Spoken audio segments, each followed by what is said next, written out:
Լուծենք 426 խնդիրը։ Ապացեք, որ եթե ABC եռանկյան AM միջնագիծը մեծ է BC կողմի կեսից, ապա անկյունը սուր է։ Ուրեմն ունենք եռանկյուն ABC-ն, դրված է, որ BM-ը հավասար է MC-ին, այսինքն AM-ը միջնագիծ է և AM-ը մեծ է BC-ի կեսից։ Պետք է ապացենք, որ անկյունը սուր է։ Հիմա դիտարկենք եռանկյուն ABM-ը։ Գիտենք, որ մեծ կողմի դիմաց ընկած է մեծ անկյուն, քանի որ AM-ը մեծ է BC-ի կեսից, որը BM-ն է, այսինքն AM-ը մեծ է BM-ից, այստեղից հետևում է, որ AM-ի դիմացի անկյունը, անկյուն ABM-ը մեծ է BM-ի դիմացի անկյունից, BAM-ից։ Դիտարկենք MAC եռանկյունը։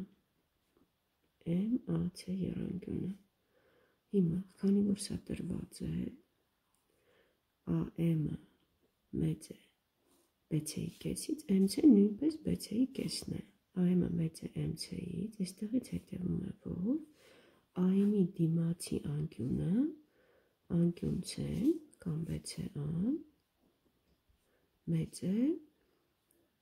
MC-ի դիմացի անկյունից MAC-ից անկյուն։ Հիմա այս երկու անհավասարությունների աջ և ձախ մասերը գումարենք։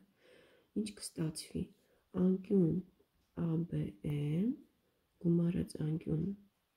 BC-ն ABM պլյուս BC-ն մեծ է, այստեղ անկյունը մոռացել եմ, անկյուն BAM գումարած անկյուն MAC-ից, BAM, MAC, այս երկուսի գումարը մեզ մոտ անկյունան է, անկյունան փոքր է, ABM-ը դա անկյուն B-ն է, BC-ն դա անկյուն C-ն է, եթե մեկ տառով ներկայացնենք, այսինքն անկյուն B պլյուս C մեծ է անկյուն A-ից, անկյուն A-ն փոքր է անկյուն B պլյուս անկյուն C-ից։ Հիմա դիտարկենք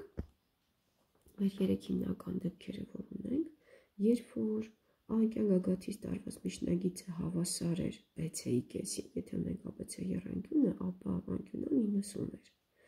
Երբ որ AM-ը մեծ է BC-ի կեսից, անկյունան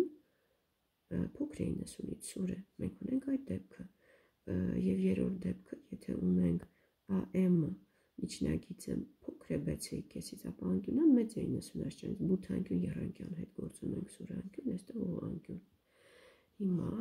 կարող ենք այստեղ նաև ցույց տալ հետևյալ կերպ, եթե անկյուն A-ն փոքր է B ու C անկյունների գումարից, B ու C անկյունների գումարը հավասար է եռանկյան արտաքին անկյանը, այստեղ կարող ենք գրել անկյուն B գումարած անկյուն C, եթե B պլյուս C-ն մեծ է անկյուն A-ից, ուրեմն անկյուն A, այստեղից հետևում է, որ անկյուն A սուր է, կարելի նաև այդպես ցույց տալ, բացի այս երեք դեպքերը դիտարկելուց, նաև հետևյալ կերպ։